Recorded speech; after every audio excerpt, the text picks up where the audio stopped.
All right, welcome to Ames Public Library, virtually for Genealogy Plus, a program brought to you through a partnership with Ames Public Library and Story County Genealogical Society.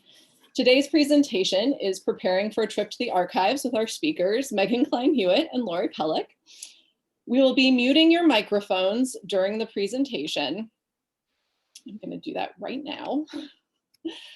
So please submit any questions that come up for you via the chat function, which you should find in your Zoom toolbar. I will be monitoring the chat to make sure that your questions get shared with our speakers, and we will also reserve some time at the end for those questions. Today's session is being recorded and will be posted to the Ames Public Library YouTube channel. If you get bumped out of the session today, just follow back that original link and you can get right back in. I will also place a link to the Genealogy Plus page of the Ames Public Library website into the chat. You can find all information about the remaining sessions for this year's Genealogy Plus season, as well as Lori's handout for her portion of the presentation. So I just popped that in the chat. And I will switch modes from introducing the speaker to being the speaker, which feels a little funny. But welcome to preparing for a trip to the archives. I'm, as I said, Megan Klein-Hewitt. I'm the Adult Services Manager here at Ames Public Library. And I am pleased to be here with Lori to talk about research, things that we are both really excited and passionate about. So I'm going to touch on some basics of preparing for a trip to a library or archive visit. So talking about where to search, some search techniques for catalogs, talking about finding aids, digital collections versus physical collections, and how to gain access to a collection as a guest. And then Lori will follow up with more specific information about resources you can find at Iowa State University Library and Archives, both in person and online. Oops. There we go. So where should you be searching for genealogical information? I think that there are probably some obvious answers. Libraries, archives, special collections. You can see up there, I've got the Danish American Museum's Genealogy Library up there. I've got the State Library of Iowa archives in the bottom right corner. Ames Public Library, so your local public library is always a good spot to check. And the Iowa State University Library is up there as well. But beyond those, history museums like the Ames History Museum here in town, historical societies, even businesses can hold information that might be relevant to your ancestor. So I think if you are thinking about where your ancestor was, obviously you're going to search locally to where your ancestor lived. I think the thing that I often clue into is to look to organizations within larger communities in that surrounding area as well. So let's say you had an ancestor in Zering, Iowa, or even in Boone. Ames Public Library holds community information about those communities as well. So it's not just hitting up those local areas, maybe that local public library or a county historical society, but you should also think to those larger libraries that might collect information for the surrounding area. For instance, Dubuque has a pretty extensive historical collection for a large portion of Eastern Iowa. So think beyond just that one little local area. And obviously, like I said, your local library is a huge resource. If we don't have resources for you on your ancestor, we always want to help find anything that we can. That might be through interlibrary loan, if it's a book that you're looking for. It might be through just knowing the collections of the organizations in the surrounding community. So for instance, I consider it part of my job to know what the Ames History Museum holds, what ISU Library and Archives hold, what the Iowa State Historic Society holds in terms of records, and what the Iowa Genealogical Library in Des Moines holds. So librarians try to be knowledgeable about what other libraries and organizations hold. So if you aren't sure, ask. because we can always either point you in the right direction or ask someone else what the right direction is to go in. It's also important to be mindful that local organizations that an ancestor may have belonged to will often donate records to local libraries or historical societies. So it's always worth asking if they hold records for a particular group associated with your ancestor, whether that be a business that they worked for, or some sort of like local society or lodge. It's always worth asking, because sometimes those aren't the things that come to mind immediately when you're talking to a researcher. So basically, as much information as you can provide about a person, the better we are able to kind of get you to the right collection, even if we don't hold it ourselves. So how to search? This is a tricky one because depending on the organization, they might have an online catalog, they might not. It might be more or less kind of developed and fleshed out. So today I'm going to talk about some tips, assuming that the organization you're talking to or looking at has an online catalog. So kind of this very self-sufficient, how do you search for an individual in a catalog? And I'm going to jump out of the presentation here. Oops, if I can hit the right button, and jump into the university library catalog. Now, obviously, I don't work at the university library, I work at the public library, but because Lori is going to be talking about some sources at the university library, I thought I'd talk about this from the perspective of the university library. And also because I don't work there, I don't know their resources as extensively as someone like Lori does. So I have a bit of an outsider's point of view when it comes to searching for materials, much like you guys do. So I'm going to search for an individual named P.H. Elwood. Elwood was the founder of the landscape architecture department at Iowa State. He's not related to me. I live in his house. So I have vested interest in collections about P.H. Elwood, but we also know that because he was associated with the university, they probably have a lot of materials by him and about him. So you can see I've searched before. So we're going to just start by searching Elwood, PH. If you're looking for something authored by an individual, most libraries and archives are going to go last name, first initials or first name. And I'm going to hit search. So the big thing to keep in mind when you're doing sort of an initial search in any catalog, it's going to be a keyword search. So that search engine within the catalog is going to search for anything that hits those keywords. So you can see this first article that pops up is by Elwood M, not Elwood PH. But the second one hits PH Elwood, and that's who we're looking for.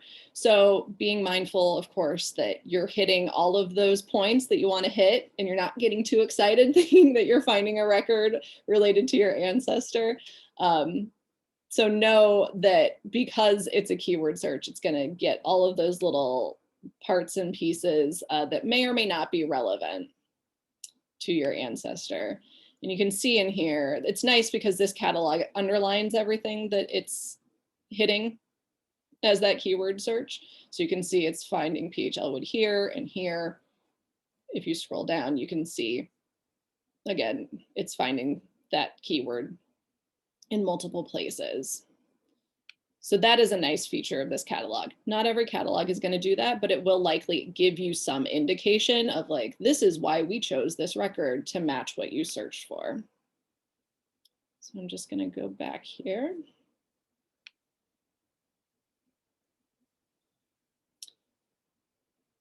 I can get back, just search again. So almost every catalog you work with is going to have a sort by feature, which this catalog does over here, called Tweak My Results at Iowa State. But you can see this sort by feature here. So right now it's sorting to relevance. So it's basically saying, I know what you're looking for. Let me find everything that seems relevant to that name that you're looking for. But for instance, if we were looking for items authored by the person we're looking for, we could choose author. Again, it's always going to search. It's still a keyword search, so it's bringing up anything that matches. So because I searched Elwood PH, it's bringing up PH. So it's not always going to get you to where you want to go. When we're looking for older records, I always find it very useful to search by oldest, date oldest, or oldest record, or whatever sort of date range you'll find. And you'll see that we get this entirely different set of results. And these happen to be yearbook pages because the Iowa State bomb has been completely, or is in the process of being completely cataloged. And there you see P.H. Elwood. He pops up there in the description. So again, not in the title, but he shows up here, so we get the record. And we would have had to search through a whole lot of results. You can see we have 693 results. So a whole lot of results to get to those yearbook pages had we not changed what we're sorting by. So that's an easy way to kind of change what you're looking at when you get a whole bunch of results like we have. There are also other filtering features below what you sort by, which can also be very useful. So this is giving us some information about where these items live within the collection. Is it a physical item? Is it something that's available to be found in the library? But we also have format type, which it can be a good way to sort of narrow things down. Again, a thing that I find really useful in doing sort of archival research is this creation date. If you know your ancestor is probably not going to be mentioned after a specific date, narrow down the dates that you're searching for them. You know, if it's someone who was associated with Iowa State University or a specific area, put in those dates that they were in that area, so that you're really kind of narrowing down your search to be as relevant as it can be. The other thing, again, you can keep going and see more and more information. If you know that the information you're looking for is in English, you can narrow it down by language, just to, again, kind of whittle down those results to be something that will actually be useful to you, is always a valid choice. So the other thing I wanted to note is the location of physical items. So you'll see with this roadside planning and introductory analysis, there are two versions of this record. So what does that mean? So if we click on See All Versions, we see that there are two separate listings. One is available at Parks Library General Collection, and one is available at Parks Library Special Collections. So this is always a good thing to know if you're trying to compile a list of resources that you want to review when visiting a library or archive. Where are those things actually located? Because your ability to access things in a general collection are always going to be a little bit easier than accessing things in a special collection or archive. A general collection generally means that it's open to the public. At a public university, anybody is able to walk in the door and pull a book off a shelf and look at it.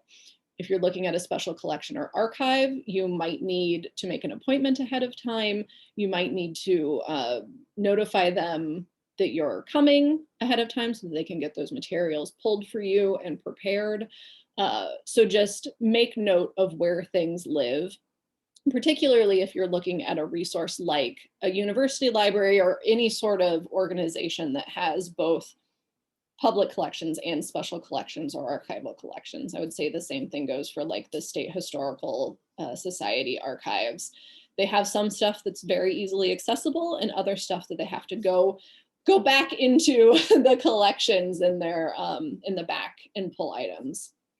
And a lot of times that's easier to do if they have a little bit of heads up. It's a time saver for you and for them. So the other major point I wanted to touch on was the different ways that we search for individuals and how searching by different sort of iterations of a name bring up different results. So we searched for PH or Elwood PH already. if we search PH Elwood,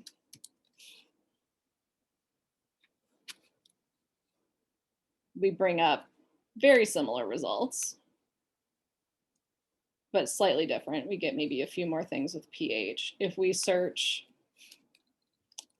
his full name, oops,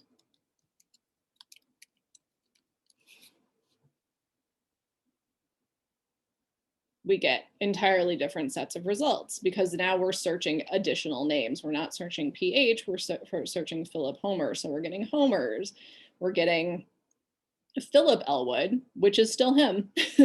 It's just that particular record has him listed as Philip Elwood in the title. You can see he's listed in the author as Philip Homer. So I guess just be mindful of how you're searching and what name you're searching, and try them all. That is always what I do. If I'm looking for an individual, search every single different iteration of that name. PH with no periods brings up different results than PH with periods.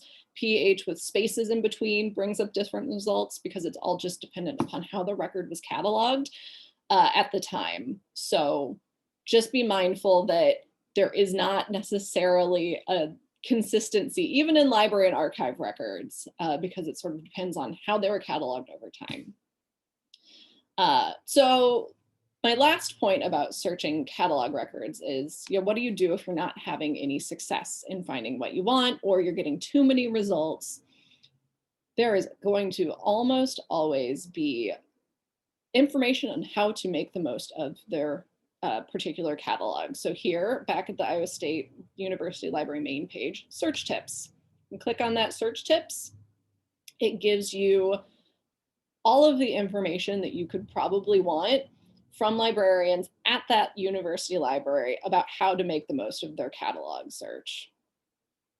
So, and almost every library or archive is going to have this. So look for it. It might be cataloged or categorized as help. It might be categorized as search tips like it was here. But look for that additional information to make sure that you can make the most of that catalog. It even goes so far as to give you additional supplemental places to search. So keep an eye out for that if you're not having any luck. And again, always contact a library if you're not finding what you need either. You can see that they have live chat and provide lots of ways to reach them if you're not finding what you need. So next, I wanted to touch on finding aids. So if you've done enough archival research, you've probably at least heard the term finding aid, even if you don't know exactly what it is. So why do we need finding aids if we have catalog records? What's the difference? So we're going to go back because the Iowa State Archives hold P.H. Elwood's papers. So finding aids are something that you typically find in an archival. See, and I'm not going to find them. This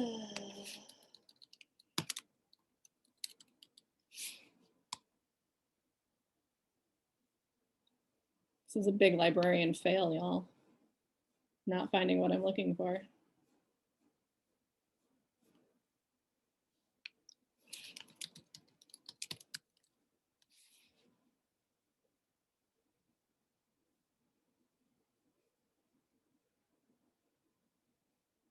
Also just goes to prove how hard it is to find what you want sometimes. Megan, this is Lori. Just real quick up at the top on the right of your search box, change it to library collections instead of including articles. Okay. Now try it.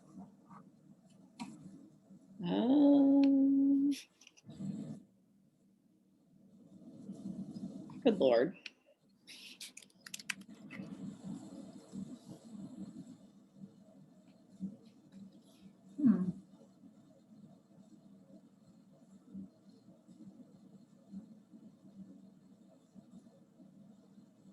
Wow, it's just not there.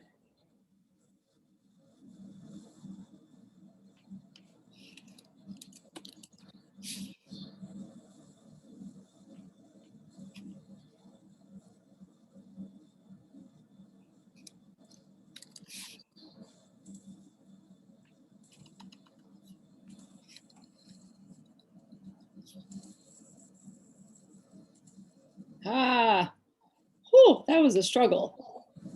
Okay. So here we are with Philip Homer Elwood's papers. You see up at the top, it says it's archival materials. It's held at Parks Library Special Collections and Archives. So the nice thing about Iowa State's records are that they give you a whole bunch of information. But if you scroll all the way down to the bottom, it gives you the history of the individual.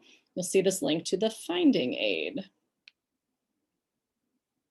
So if you click on that finding aid, you will find information specific to that particular collection, that particular archival collection. It tells you exactly what's in it and how large it is. So it's 4.72 linear feet and includes a document box, an oversized box, and 3 map case folders.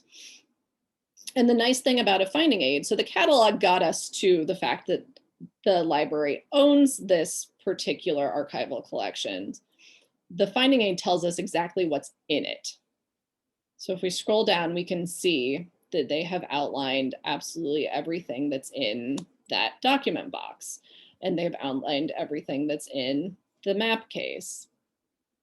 So if you're looking for perhaps specific information or particular letters, information about a particular part of a person's life, this is a good way to know what's in that collection before you go, so that you can really hone in on specific parts and pieces if you only have a certain amount of time. So I would always recommend, if you find an archival listing like this, to see if there's a finding aid. It might not be digitized like this is, but it's likely that the library archive has a finding aid, even if it's not, been digitized and is up on the website. So really, in short, catalog records give us that broad overview of an item, while a finding aid gives us the really fine detail of what's part of an archival collection. And I sort of touched on this, but digital collections versus physical collections. This is a really tough one because as genealogists, you are well aware that not everything has been digitized, and not everything can be found online, even though it feels like it sometimes. And you might have questions about why that is the case. Oftentimes it's funding, both staff time, volunteer time makes it challenging for a lot of organizations, particularly smaller organizations. So having the money for digitization equipment and having the staff to do the digitizing is a challenge for many organizations. Also, sometimes there are laws in place that affect an organization's ability to digitize records. I know that, for example, in Iowa, there was a law about sharing records related to adoption. So there were records that couldn't be digitized. Those laws have changed so that archival information can be digitized.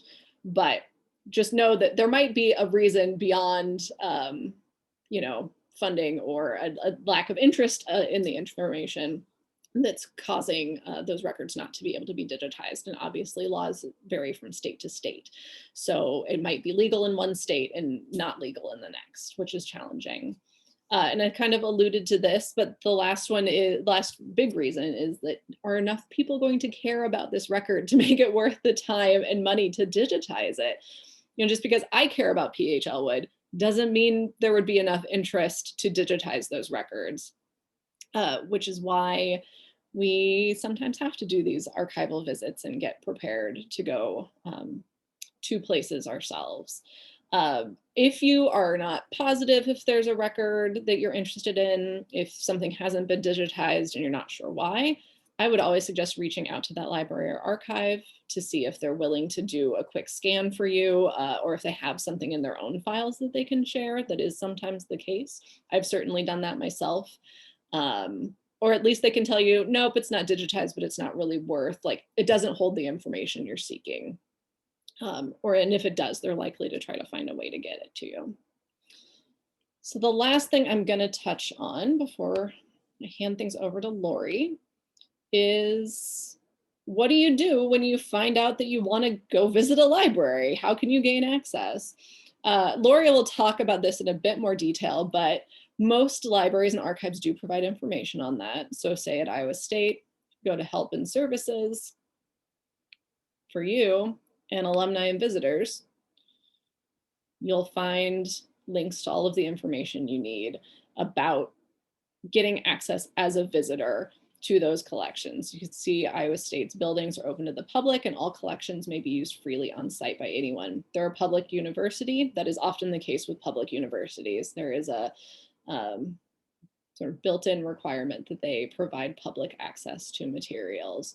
So keep that in mind too. If it's a public university or like a state-run archive, you're probably going to be able to get access pretty easily. If it's something that's more privately run, it might be a little bit more challenging. And with that, I will stop sharing and I'll pass it on to Lori.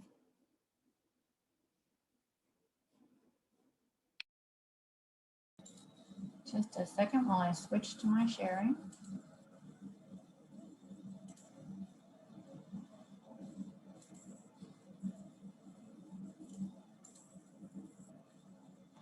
So that's lovely, Megan. I always love to hear how different people find things from our site because I'm so used to it. I don't see it the same anymore. And you're perfectly right in many areas. So I'm going to sort of build on what she said and talk about not just a trip to the archives, but specifically the ISU archives and to be honest, things that are in our regular collections. And the reason for that is we don't have a huge amount of material in our collections, but what we do have for genealogy research is often in the regular circulating collection, which most people don't expect. So the page that she just showed you about visiting the library talks about you can get a library card, you can check out materials if you're an Iowa resident, and you can also use the materials on site. A few more details about that. Before I go down the road to sort of what we have, I want to point out some things that are free online that I use as a genealogist that many people don't necessarily stop to think of. I'm lazy, I admit it. I'll start with what I can find free online and then start looking for things that I have to actually go find on site. One of my favorite guides at the moment, let me switch to this one and see here.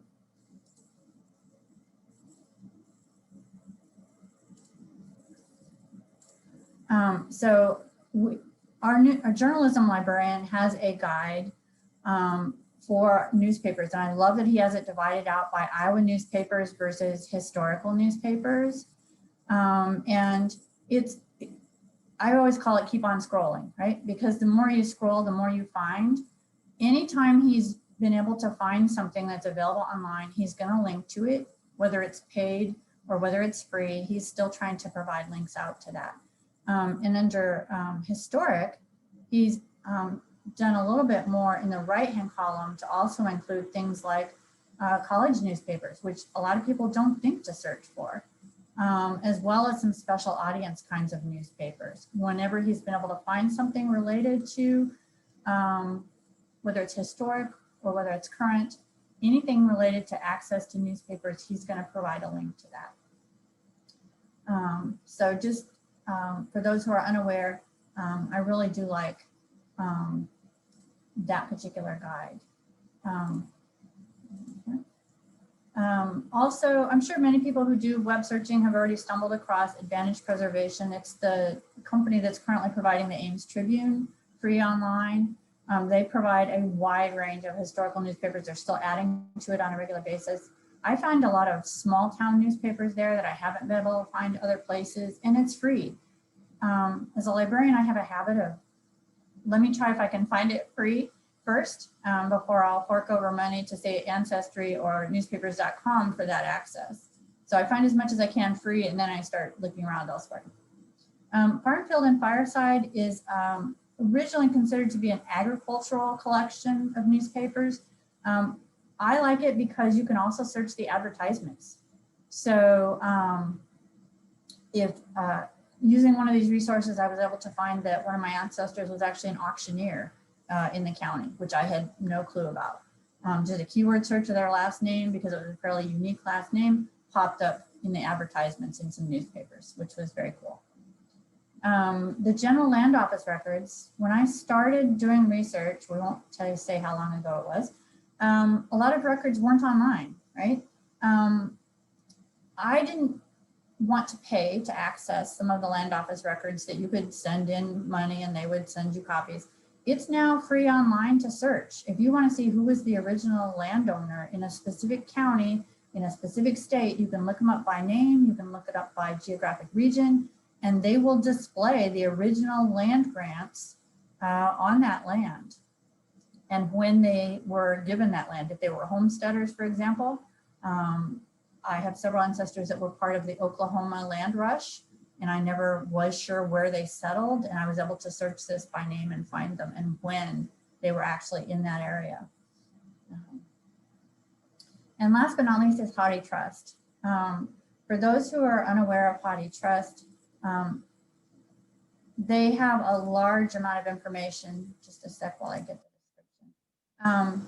Haughty Trust does pre-1926 materials that are copyright free in full text, right? Some of the newer content's also available, but one of the reasons that I like to show Haughty Trust is because they will provide a lot of that full text. So hold on just a minute here. I'm going to actually jump out to Haughty Trust real quick and show you what it looks like.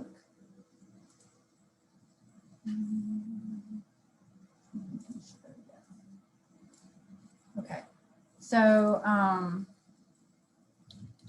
going to pick a previous search I've done here. So in Haughty Trust, you have the option to search the full text or just their library catalog, essentially.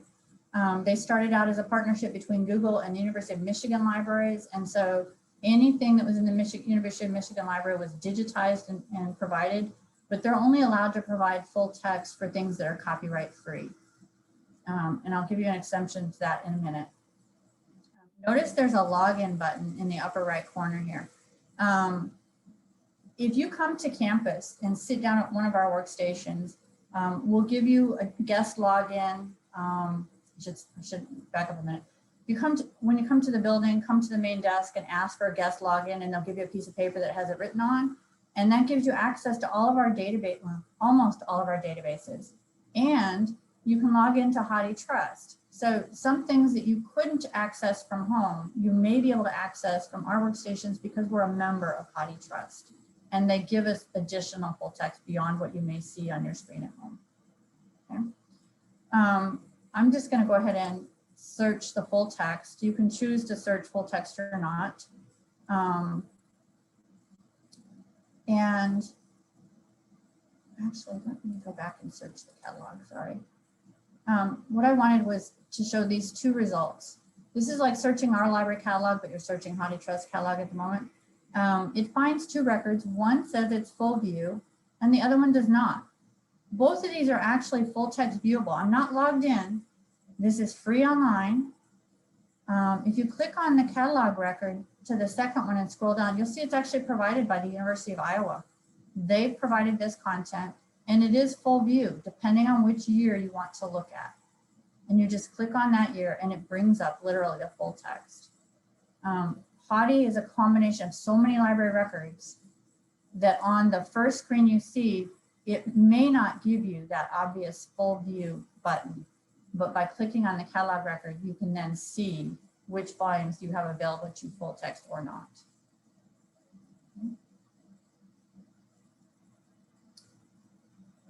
Okay, let me switch back.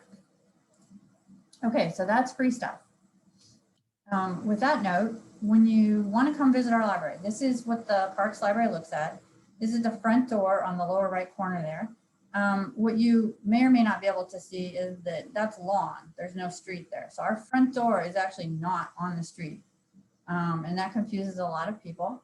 The University Archives is in the upper floor. There's only one window that you can see on that upper floor, and that's because that's their reading room. The entire rest of that floor is the archive storage area, basically. So Megan mentioned it earlier. You can request items in advance and they'll bring them out for you. And I'll touch on that in just a second here. So a couple of reasons about why you might want to use the University Library. I'm impartial. I'm not impartial. I work here, obviously. I think the main reason people think of automatically is what Megan was talking about earlier, is our archives content, anything ISU related at all. So university history, alumni, faculty, photos. And for anyone who's published a master's thesis or PhD dissertation, we have those on file as well. We have digitized all of the PhD dissertations. They are free online. You can find them through Google. The master's theses are a little slower simply because there's so many more of them. And Megan alluded to cost earlier. We're sort of in a funding crunch such that we have designated a certain amount of money each year for digitizing, and we're slowly working our way back through the master's theses at this point. But it might be 10 years, 15 years before we get there because of funding issues. The other thing to keep in mind is that not everything is digitizable because of format. A good example would be a lot of this stuff in HathiTrust and that's been digitized by other people. If it's an 8.5 by 11, 8.5 by 10, if it's a normal page size, they can handle it with no trouble. If it's anything larger, that's a specialized digitizing process that costs more. So anything with a fold out map, for example, anything that's spiral bound or unusually formatted, they are less likely to be digitized. And for older materials, it may not stand up to digitizing if it's too brittle. So they may not be able to digitize some of those things. I encourage you to use the ISU library as sort of a supplement to the Ames Public Library. Start with what they've got there. And I've seen the collection. It is better than what we have, hands down, no contest, which is why I say this, you want to start there. I use the collection to flesh out the bones of my family history. And the kinds of things that we can do for you include many newspaper things, obviously, but also in recent years, many recent books that have been published in print that do not have an electronic equivalent may help give you a little more information or insight into what was going on in that region at the time, whether it's social events or whether it's injury reports, whether it's advertisements. Weather events is sort of one of my favorite new ones, especially since we have tornadoes in Iowa. This will give you a list. We have a way to give you a list of the tornadoes that occurred in every area in Iowa and what year and whether or not there were fatalities. So I got a little ahead of myself. Here's some examples. Let me back up just a second. So as part of coming up with my list of examples, I double checked to see things that are available in Ames Public or in some other source like Heritage Quest or HathiTrust. I'm not including in what I'm giving in my examples here. These are all things that are sort of unique to us that are not available in any of those locations. So obvious one being the things we have in archives, but the very first one, the 1836 territorial census, is literally just an index. But in 1836, there were only 2 counties. And this was actually a census that was done by Wisconsin, not by Iowa. So it's very old, but it's a resource that some people don't realize exists. The aerial photograph collection is in archives, but most of this other stuff is not. Soldier registers is a fairly new category. We have a whole series of books that have the subtitle, A History and Roster, that are different states, different regiments, different time periods. Most of them originated with the Civil War, but I've noticed that they've also published one recently related to World War I. So I think the publisher is expanding a little bit in their coverage. All of these, well, not the thing in archives and not the database that's mentioned, but everything else on this list are things that you can check out of our regular collection, or you can come in the building and read it, scan the pages that you want, and have more than you had before to start with. Some things that we have in our collection that are really weird, I don't know why they're here, but they are. We have the Pioneer records for Australia. I don't know why, but we do. They're not online. We also have, not a surprise, we have a lot of stuff from England and Germany. Obvious reasons, we have a lot of researchers interested. There's a lot of publications in those areas. We have some really specialized things from Greek and Athenian genealogy records, some from Firenze, Italy. So it's just a really weird mix of things. All of these are findable in quick search. If you just are interested in a particular geographic area, you can, as part of your search, instead of a name, you can pop in, say, Kansas or New Hampshire or, you know, India, and just see what we might have available in those records. So some of the other things that you might want to use this for, we do offer high quality scanning into digital format. A lot of old newspapers that are on microfilm, we can pull up the roll of microfilm that you want. You can find the articles you want, and sitting next to it is a computer that will then let you convert what's on the screen into a digital file and save it. I encourage people to bring flash drives for that very reason, simply because so many of the things you can access in our building, you're going to be able to download while you're in the building. I mentioned databases. All but maybe 2 of our databases are accessible to walk-in visitors. I mean, we have hundreds of them. There's like 450 some databases we have that you are eligible to, as a walk-in user, access and get to full text. And special collections. We've actually added just very recently, Cardinal is our online finding aid. You can find them in the catalog. You can also go directly into Cardinal to look for content. And the additional step that we've just recently added is if you go through Cardinal to access it, you can create a free account and click on things that you want to have pulled for you from the collection, and they'll be sitting waiting for you when you come in. So I'm going to go through that very briefly.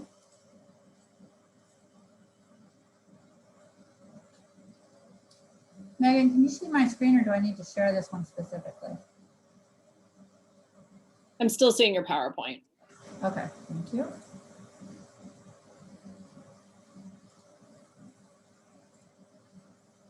Okay, so I'm just going to pick a previous search I have in here and hit the go button. Remember, this is searching the finding aids. This isn't searching the full text of the collection. It's just the finding aids. The top one is the main record, and then the last 3 are different sections of that same collection that you can choose to look at the full thing or just individual sections. I'm going to go ahead. Well, let me point out below each one, you have the option to submit a request to view it, which means you're planning on coming in to look at it. It's not viewable online. You can look at the finding aid, and we'll look at both of those. I'm going to take a look at the third one down, which is photographs and slides, and just display the finding aid. And this is very similar to what Megan was showing you. If there's a biography, it would be showing here, right? I'm going to scroll down a little further. And one of the things I really like about this, we have a lot of photographs in our collection. And in this particular case, if this was my ancestor, I'd have a way to look at their house, which intrigues me as a genealogist to see what kind of house did they live in. Was it a farm? You know, things like that. So basically, in the past, you would have to write down the box and the folder number, and you would have to come into the library, fill out a form. They would go fetch it from the back room, and about 10 minutes later, they'd come back and you could view it in our reading room. Because we have these online now, if you go back a screen, click on the request to view button.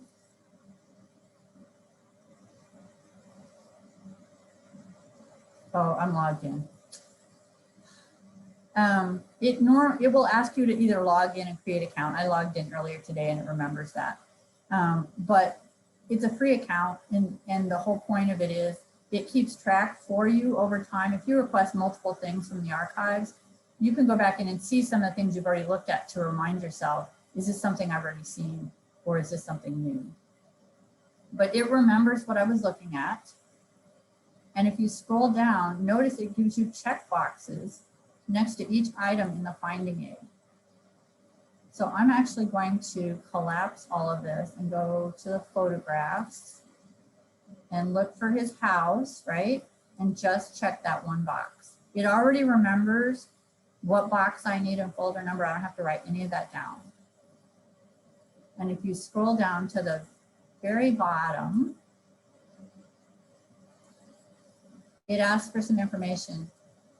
You can choose to fill in some of these boxes or not, the only required box is to request an appointment.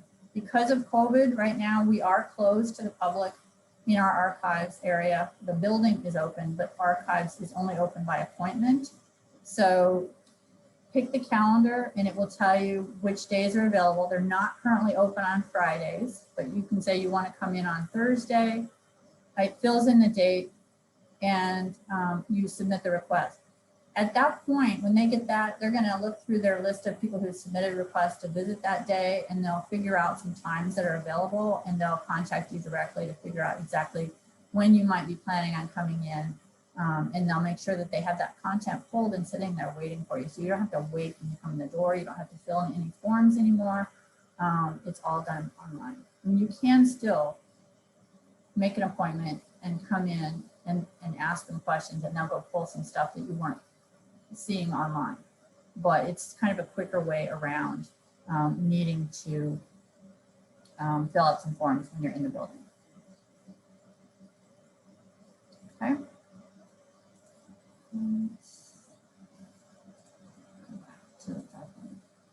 Okay. A few tips. Megan mentioned some of these. The library hours. For our university, and probably similar to a lot of others, if classes are in session, our building hours are different than if it's summer session or in between sessions. So just check our library website, and the hours is linked on the webpage. University archives hours are often different, and in fact, ours are only 10 a.m. to, I think it's 3 p.m. or 2 p.m. in the afternoon right now. But once fall comes, we're planning on opening back up a little bit more and having more regular hours. I would say some of the best time to visit are probably going to be during breaks, even though our hours are shorter and we don't have evening hours at that point. It's often less busy. And so there's usually more parking. It varies depending on your preferences. Again, I encourage you to ask for a guest login at the main desk. Some of the workstations in the lobby don't require a login, but if you're going to be here for a while and using our resources, you might want to find one in a different area of the building. They may request you to log in, but that guest login will work anywhere in the building.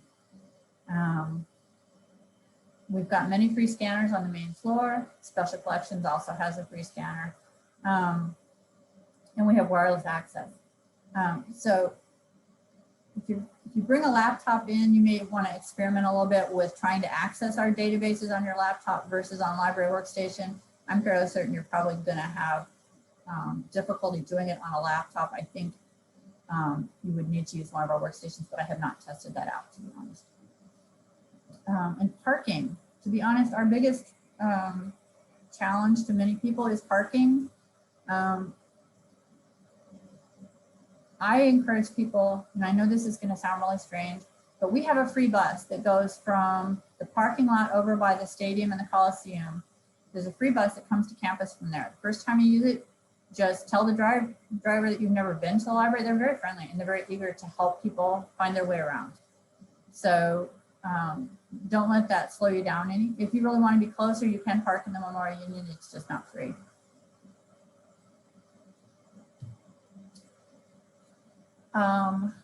Okay, some examples of the kinds of questions that I've gotten in recent years. They vary. They're not that much different though from what probably Ames Public gets in the way of questions.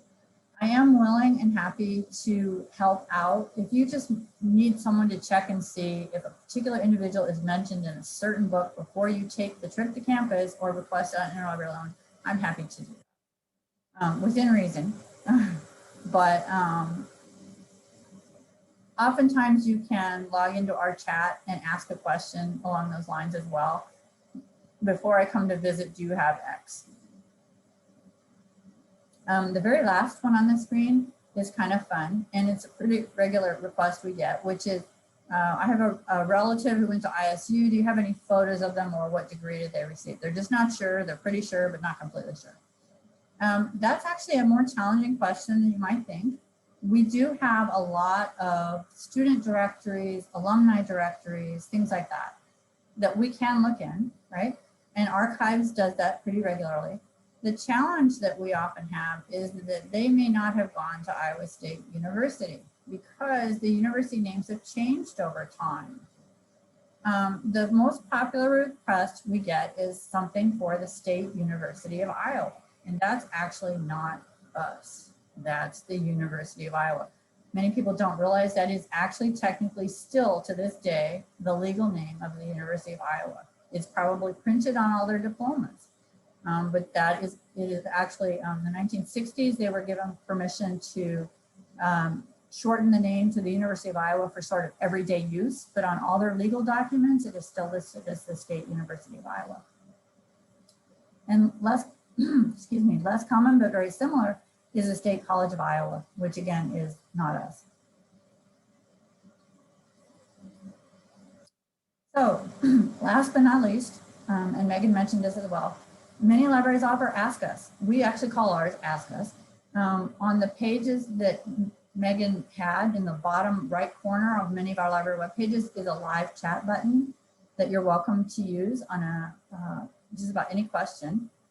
We also have available email reference. If it's going to be a longer question, you want them time to be able to look something up or spend some time on it, you probably want to send them an email to ask questions. But if you're just asking questions about getting advice for coming onto campus in hours and stuff like that, anything that's quick, you can hop on to our Ask Us, and we're happy to answer those for you. And with that, I'm going to stop sharing. And any questions?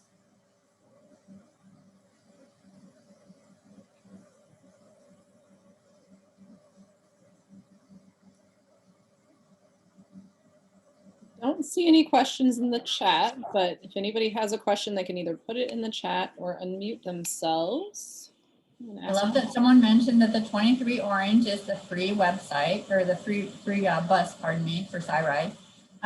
It stayed that number and color for a long time, but every year it seems like they come up with new routes and new colors and numbers, so I don't want to guarantee that it will stay 23 Orange.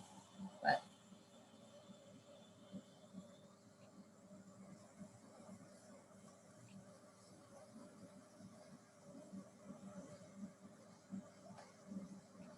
one thing I just realized I didn't mention, and that is food. Because I tend to go to 3 or 4 hours worth at a library when I visit. They usually can't bring food into the archives in most libraries. We do also keep, the cafe is currently closed because of COVID, but it will probably open back up in the fall. And the hub, if you're coming on evening and weekends to do your research in the library, you might want to just double check to make sure if there's going to be a place to eat nearby. Yeah, and that's a good point of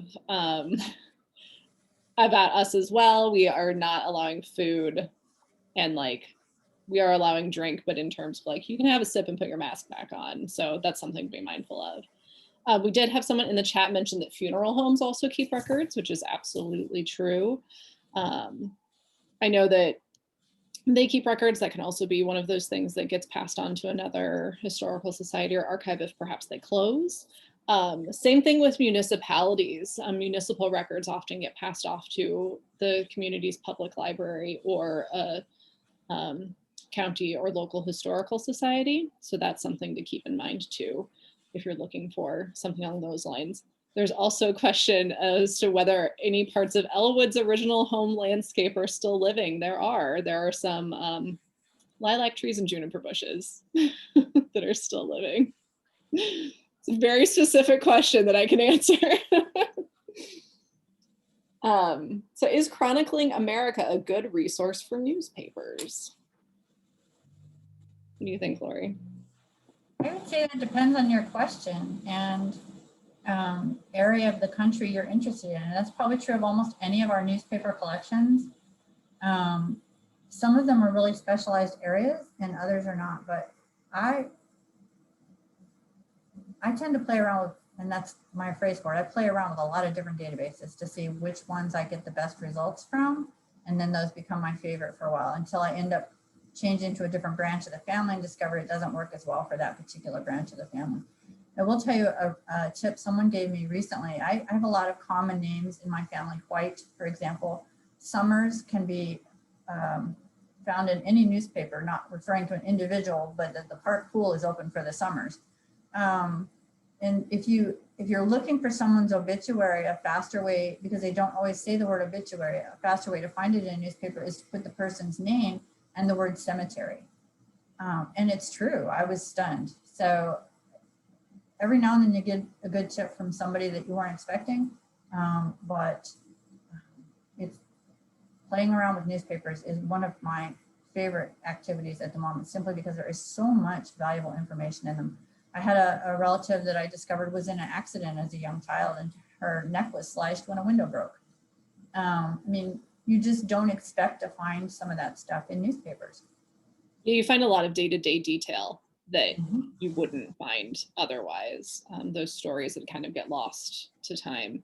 And I would agree. I think that Chronicling America is a great resource if they have a newspaper from the location that you're looking at, from the ancestor's life. But if there's not, it's not as good of a resource. I have found a lot of luck with the archive preservation databases in terms of, or newspaper scans, especially in terms of smaller town newspapers. I had a request for an obit for someone in, I don't even remember what town, but some small town in Iowa that was only published weekly. I found it on Archive Preservation's website and got it to them pretty quickly. So it just mattered. It's just dependent upon whether or not that source has the scanned newspapers that you're actually looking for. Yeah, Kyle says he randomly found that an ancestor was indicted on Prohibition Act's violations and acquitted.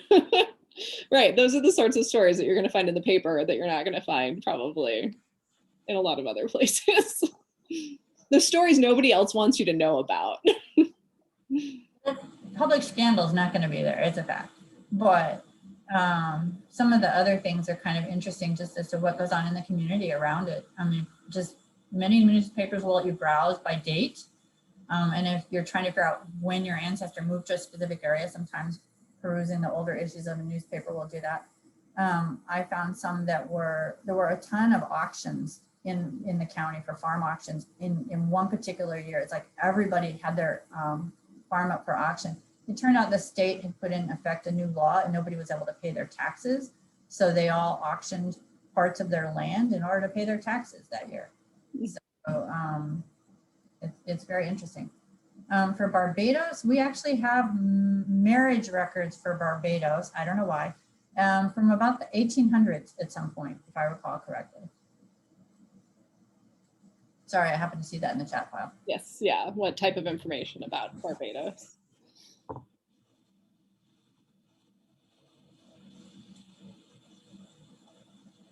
Aha, somebody's quick on the draw. They actually looked it up in our catalog.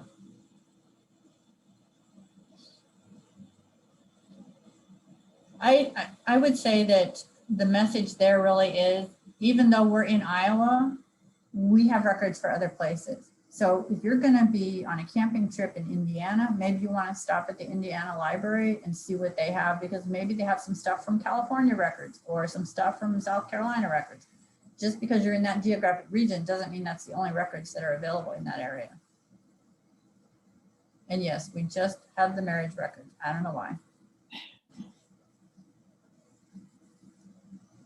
I'm guessing at some point somebody gifted some collections to us and we just added them, as nobody else seemed to have them at the time. So we put them in our collection. Yeah, and that's such an important point about, I think, all libraries and archives. You can find oddball things that you would not expect because it was donated, or someone was doing a research project at a time, so something was purchased, and there's just the chance that you're going to find something unexpected is very high.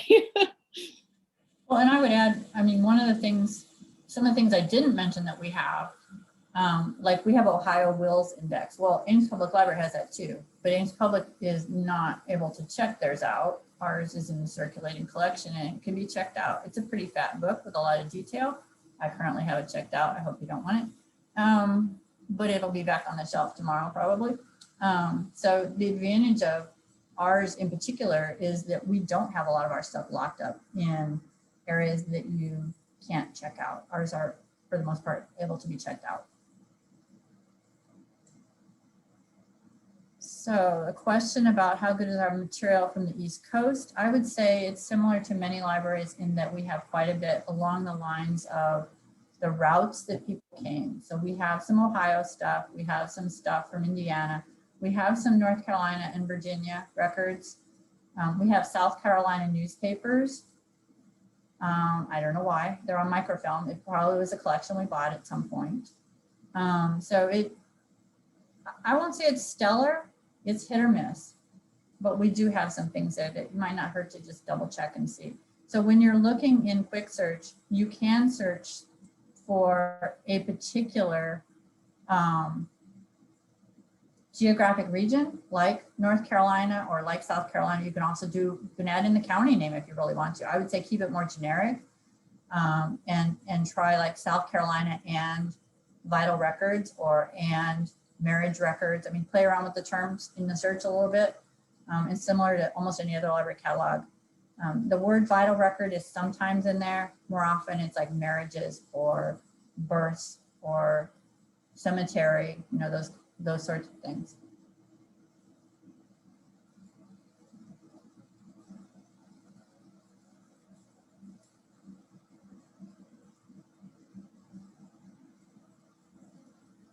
So a couple more questions. Can Iowa residents get an ISU library card or card to check out materials? And is there a fee?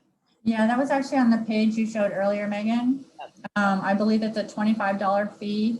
Anyone with that is an Iowa resident is eligible to come in and get a card to check out materials. You don't need that to use our collections in the building, but if you want to check them out, you do need it.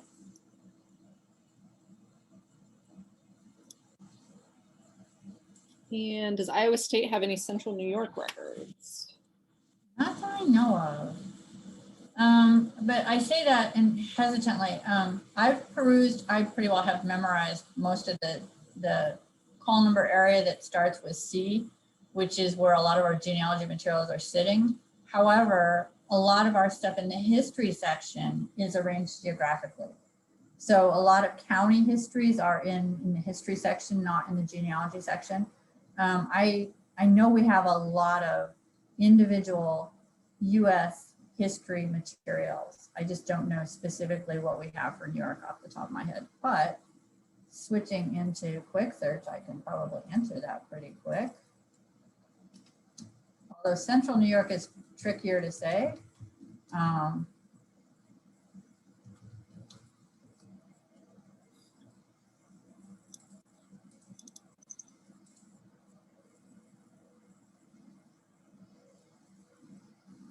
The problem there, when you do New York, is you're going to get New York City, not just New York, the state. But you can try New York State, maybe.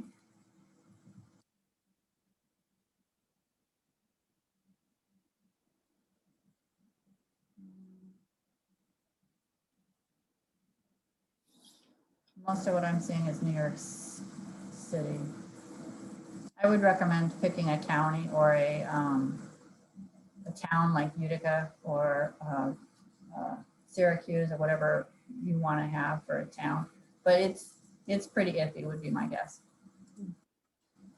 How would you donate historical books? Do you accept loose copies of genealogical materials? We get that question every now and then. We have a, let me see, just a minute, I'll pop it into the link. I'll pop a link into the chat, which is related to donating materials to the collection. And basically, for the most part, we tend to put historical books into the collection if we don't have them, especially if there aren't many other libraries listed in WorldCat as owning those materials. We do tend to put those in our collection.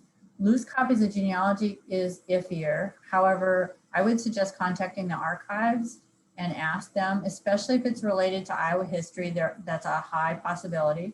If it's related to ISU, definitely, right? But I can't speak for their guidelines as to what they would accept or not.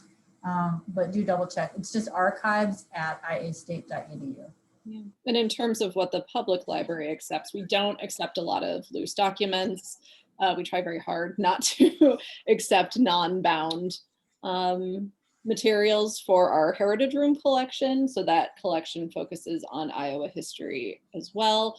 We really try to narrow that down to Story County and the surrounding counties, and then any sort of works that get to the heart of heritage in Iowa specifically. So like, we're probably not going to collect something about Potawatomi County, or we try not to collect Polk County either, for that matter, just because Des Moines does such a good job of collecting Des Moines and Polk County materials.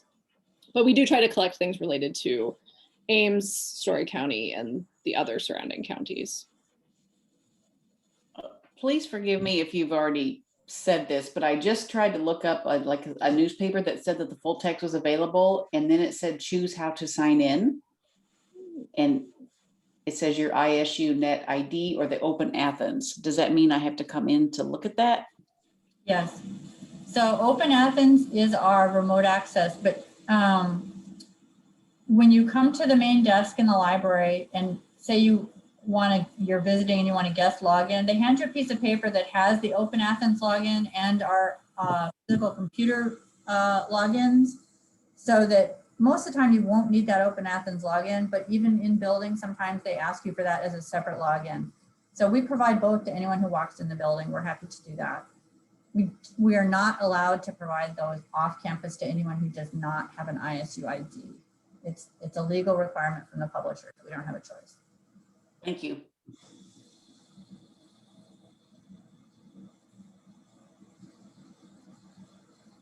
All right, any other questions that we could tackle? I have one quick, actually somebody was talking about donating loose materials, and someone else said you can have them bound. That's funny. You can. I actually encourage, a lot of my ancestors are from Kansas, for example. Some are from Indiana. I know the Allentown Public Library accepts genealogy material for people who went through Indiana. If most of your ancestors are in a specific region, check the public or the state library in that area, because odds are pretty good they will want the material. It's probably hard to find. I know one of our family Bibles is actually in the Wichita Public Library in Kansas, which I'm very thankful for, because it would have been lost otherwise. And it gave a lot of good genealogy information. I was stunned it was there, but there you have it. Yeah, that's a great point. And for example, if somebody wants to donate something that's really heavily related to Iowa State, we'll refer them to Iowa State. If it's ephemera or something that's not appropriate for our collections, or that we are just not as capable of caring for as in more archival storage, we'll refer them to the Historical Society or the Ames History Museum. So it's not that we don't want donations, we just want to make sure that it's appropriate for our collection and that we can give it the care that it needs so that it lasts as long as possible. And we're not always the right place for that.